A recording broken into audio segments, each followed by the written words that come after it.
Bahasa Melayu sebagai bahasa kebangsaan Malaysia memainkan peranan yang signifikan dalam pembentukan identiti nasional. Ia bukan hanya alat komunikasi, tetapi juga simbol perpaduan yang menghubungkan pelbagai lapisan masyarakat.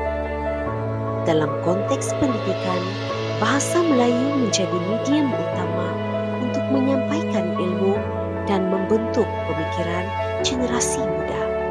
Namun, perjalanan untuk memperkukuh bahasa ini tidaklah mudah, terutamanya di era globalisasi yang menyaksikan pengaruh bahasa asing yang semakin mendalam. Assalamualaikum warahmatullahi wabarakatuh.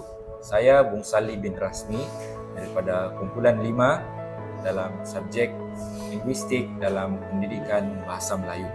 Pada kali ini saya akan meramah seorang pendidik bahasa Melayu daripada Mahatafis Al-Quran wa Sunnah Al-Yaqub Sandakan Sabah. Apa kabar cikgu? Alhamdulillah sehat. Boleh cikgu kenalkan sedikit nama cikgu? Baik, terlebih dahulu saya ingin mengucapkan terima kasih kepada pihak Tuan kerana memberi ruang dan peluang untuk menemu ramah saya. Baik, nama saya Abdullah Munir bin Mapulau, merupakan pendidik daripada Mahatafis Al-Quran wa Sunnah Al-Yaqub Sandakan Sabah, dan saya mengajar subjek bahasa Melayu. Okey cikgu. Soalan yang pertama untuk cikgu, berdasarkan pengalaman cikgu, seperti yang kita sedia maklum, Sabah ini terlalu banyak kaum, budaya seperti Bugis, Sulu, Kadazan dan banyak lagi. Dan secara tidak langsung dia akan mempelbagai dialek ataupun bahasa tempatan kita di Sabah. Jadi berdasarkan pengalaman cikgu, sejauh mana penggunaan dialek tempatan memberi kesan kepada pemahaman pelajar terhadap bahasa Melayu standard. Dan kalau ada cabarannya, bagaimana kita mengatasinya? Silakan cikgu. Baik. Memang seringkali berlaku di kalangan pelajar penggunaan bahasa Melayu tempatan digunakan seperti contohnya pigi. Pigi. Selain itu perkataan sia ini merupakan satu perkataan ataupun dialek daripada kaum dusun. Okey, kemudian mo tu mau. Jadi kita boleh gantikan, kita boleh untuk mengatasinya, kita boleh cari solusi bagaimana kita membandingkan dua bahasa. Satu bahasa tempatan dan satu adalah bahasa Melayu standard. Contohnya pigi, tadi kita ambil perkataan pigi. Pigi kita boleh bandingkan dengan bahasa Melayu standard iaitu pergi. Kemudian sia bermaksud saya. Dalam bahasa Melayu sia bermaksud saya. Dan kemudian mo tu memang seluruh Sabah pakai untuk bahasa pasarnya. Mo tu maksudnya mahu, hendak mahu. Kita boleh bandingkan ataupun gantikan dengan bahasa Melayu standard. Itu solusinya. Jadi kita buat teguran secara terus, bandingkan mana yang bahasa yang tidak sepatutnya digunakan dengan bahasa Melayu standard. Contohnya kalau pelajar membentang dekat kelas, orang menggunakan bahasa pasar ataupun bahasa dialek Sabah, kita boleh tegur secara langsung. Saya Muhammad Syahril Anizam bin Muhammad Jamil, merupakan cikgu bahasa Melayu di Sekolah Mahatafis Al-Quran wa Sunnah Al-Yaqub Sandakan. Seperti yang kita sedia maklum bahawa di dalam sebuah bilik darjah itu pasti akan terdapat perbezaan tahap pemahaman ataupun IQ pelajar itu sendiri. Ada yang tahap tinggi, sederhana, bahkan ada yang langsung tidak dapat menguasai beberapa pelajaran ketika proses PNP sedang dijalankan. Jadi apakah strategi yang cikgu gunakan untuk memenuhi keperluan pelajar dengan tahap keupayaan yang berbeza ini? Silakan. Okey, baik. Secara dasarnya kita kena memahami dan kita tahu mana-mana sekolah pun dia akan mempunyai tahap yang berbeza. Ada yang tahap cemerlang, ada yang tahap sederhana, maupun ada juga tahap yang lemah. Jadi dalam kelas apa yang saya aplikasikan adalah menggunakan strategi pembezaan lah. Sebagai contoh, saya menyediakan bahan pengajaran dengan pelbagai kesukaran. pelajar yang lebih Berbagai mahir, tahap. iya, berbagai kesukaran, berbagai tahap, pelajar yang lebih mahir diberi tugas yang lebih mencabar, yang lebih susah ya. Manakala pelajar yang memerlukan bimbingan tambahan diberikan aktiviti yang lebih mudah tetapi relevan. Oke, selain itu juga apa yang saya buat ataupun saya aplikasikan di dalam kelas untuk menangani masalah ini, masalah keupayaan ataupun masalah perbezaan tahap ya. Selain itu saya juga menggunakan kaedah pembelajaran kooperatif, yakni pembelajaran secara berkumpulan ya, di mana pelajar lebih mahir membantu rakan mereka. Ini bukan sahaja meningkatkan pemahaman tetapi juga menggalakkan semangat kerjasama dalam kelas.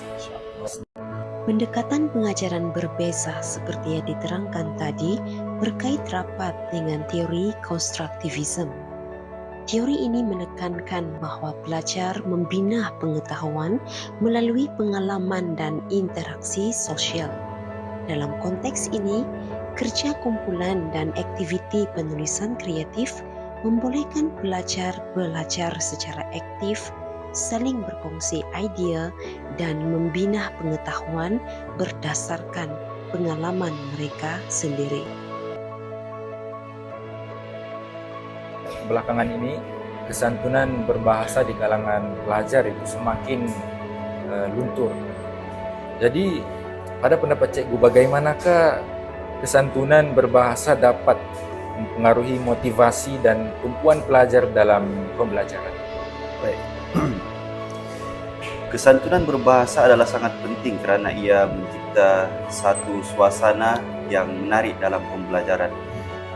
Kita tidak boleh berkata kasar kepada pelajar seolah-olah memaki hamu, mencela, mencaci, mencaru. Tidak boleh. Sekurang-kurangnya kita ganti bahasa itu dengan bagus. Apalagi? Okey, cuba lagi. Apalagi? Perkataan-perkataan yang boleh didengar, yang positif. Bagus, cuba lagi. Apalagi? Kamu boleh lakukan. Usaha tangga kejayaan. Usaha tangga kejayaan. Dan kita boleh gantikan untuk lebih mesra. Kita boleh panggil pelajar-pelajar ini dengan perkataan anak ataupun nak. Itu lebih mesra sebab seperti mana kita tahu bahawa pelajar ni, terutamanya pelajar asrama, dorang tidak ada ibu bapa. Apabila dorang masuk ke asrama, ibu bapa dorang adalah cikgu itu sendiri, guru. Pentingnya kesantunan berbahasa dalam hubungan di antara guru dan pelajar seperti yang diterangkan tadi berkait rapat dengan teori kesopanan Leach, yang mana teori ini menekankan prinsip kesopanan dalam komunikasi melalui penggunaan bahasa yang halus dan sopan. Selain itu, teori interaksi sosial menekankan bahawa komunikasi yang baik dan berkesan bergantung kepada hubungan sosial di antara penutur dan pendengar. Manakala teori pragmatik melibatkan cara penutur memilih kata dan nada yang sesuai bagi memastikan komunikasi berjalan dengan lancar tanpa konflik. Bagaimana pula cikgu memastikan pelajar memahami kepentingan memartabatkan bahasa Melayu? Walaupun seperti yang kita sedia maklum, pada hari ini kepentingan bahasa Inggeris itu tidak kurang pentingnya, dan bagaimana kita hendak mengimbangi kepentingan bahasa Melayu itu tanpa mengabaikan kepentingan bahasa Inggris. Silakan cikgu. Okey, baik. Kita tidak boleh menafikan bahwasanya di era globalisasi ini bahasa Inggeris adalah bahasa yang sangat penting. Bahasa Inggeris adalah sangat penting dan perlu untuk dikuasai bagi setiap pelajar ya. Jadi apa yang saya sarankan, apa yang saya pastikan ialah saya selalu tekankan kepada pelajar bahawa bahasa Melayu adalah identiti kita sebagai satu warisan ataupun sebagai rakyat Malaysia ya. Walaupun penguasaan bahasa Inggeris penting dalam dunia global, bahasa Melayu juga adalah asas. Ini budaya warisan yang turun-temurun daripada kita punya zaman ke zaman ya. Sebagai langkah praktikalnya, apa yang saya lakukan, saya sering mengadakan aktiviti pidato, aktiviti pertandingan puisi, juga penulisan kreatif dalam bahasa Melayu. Saya juga memberi contoh situasi sebenar bagaimana seseorang yang fasih dalam bahasa Melayu boleh memainkan peranan penting dalam diplomasi dan pembangunan negara.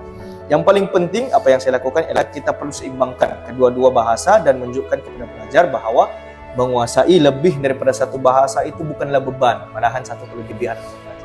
Ya, penggunaan dialek seperti kau dan ko memang menyukarkan saya untuk menyesuaikan diri dengan bahasa Melayu standard. Di Sabah, dialek ini digunakan secara meluas dan percakapan. Jadi, ia terasa lebih semula jadi dan mudah. Namun, dalam penulisan atau percakapan kadang melirukan kerana kami sering terbawa-bawa gaya percakapan harian ke dalam. Logat Sabahan memang sangat mempengaruhi kami, terutama dalam kehidupan harian. Sebagai contoh, kami biasa menggunakan perkataan seperti bah, anu, dan pi yang sudah sebati dalam komunikasi seharian. Apabila kami di sekolah dan dikehendaki bercakap atau menulis dalam bahasa Melayu baku, terasa sedikit janggal kerana perlu menyesuaikan diri dengan struktur bahasa yang lebih formal. Kadang-kadang ada situasi di mana kami terlupa bahawa perkataan logat ini tidak diterima dalam penulisan karangan atau ujian formal. Tetapi kami sedar bahawa pembelajaran bahasa Melayu baku adalah penting untuk menguasai komunikasi yang lebih rasmi dan berstruktur. Ya, logat Sabahan sering mempengaruhi cara saya menulis. Contohnya, apabila saya cuba menulis karangan, tanpa saya sedari, saya menggunakan frasa seperti sama-sama, pi yang biasa digunakan dalam percakapan harian. Guru-guru selalu menegur perkara ini kerana ia tidak sesuai untuk penulisan formal. Selain itu, struktur ayat dalam logat Sabahan cenderung lebih ringkas dan santai berbanding dengan struktur ayat bahasa Melayu baku yang lebih kompleks dan tersusun. Oleh itu, apabila saya menulis, saya perlu berhati-hati agar ayat tidak kelihatan terlalu santai dan tidak mengikut format rasmi. Walaupun ia mencabar, saya cuba melihatnya sebagai peluang untuk memperbaiki penguasaan bahasa Melayu. Dalam era globalisasi ini, bahasa Inggeris semakin mendominasi, terutamanya di tempat kerja. Ia dianggap sebagai kunci kepada kemajuan dan peluang antarabangsa. Namun, di tengah-tengah arus perubahan ini, kedudukan bahasa Melayu mula diuji. Bahasa Melayu lebih daripada sekadar alat komunikasi. Ia adalah warisan, identiti dan jiwa bangsa kita. Tetapi, sejauh mana kita berusaha untuk mempertahankannya? Adakah ia masih kukuh di hati masyarakat kita atau semakin hilang di bawah bayangan bahasa asing? Pelbagai inisiatif telah diperkenalkan. Kempen memartabatkan bahasa kebangsaan, penghasilan kandungan digital dalam bahasa Melayu. Usaha-usaha ini bertujuan untuk memastikan bahasa kita terus kekal relevan di era moden. Namun usaha ini memerlukan sokongan kita semua. Bahasa Melayu hanya dapat diperkasakan jika setiap daripada kita mengambil langkah kecil tetapi bermakna, menggunakan bahasa ini dalam perbualan harian kita, di media sosial dan dalam setiap aspek kehidupan. Bahasa adalah cerminan jati diri. Ia adalah lambang kebanggaan sebuah bangsa. Mari kita bersama-sama memastikan bahasa Melayu terus menjadi tunjang budaya dan warisan negara agar ia kekal mekar sepanjang zaman. Bahasa kita, identiti kita, memperkasakan bahasa Melayu adalah tanggungjawab kita bersama. Bersama kita mampu menjaga warisan negara ini. Akhir sekali, bahasa Melayu adalah asas identiti dan perpaduan nasional Malaysia. Melalui dokumentari ini, kita tahu betapa pentingnya pendidikan dalam memastikan keberlangsungan bahasa ini. Tindakan proaktif dari semua pihak, termasuk guru, ibu bapa dan masyarakat, adalah penting untuk memperkukuh pengajaran dan penggunaan bahasa Melayu. Harapan kita adalah agar generasi muda mampu mempertahankan dan memartabatkan bahasa ini demi kesinambungan warisan bangsa.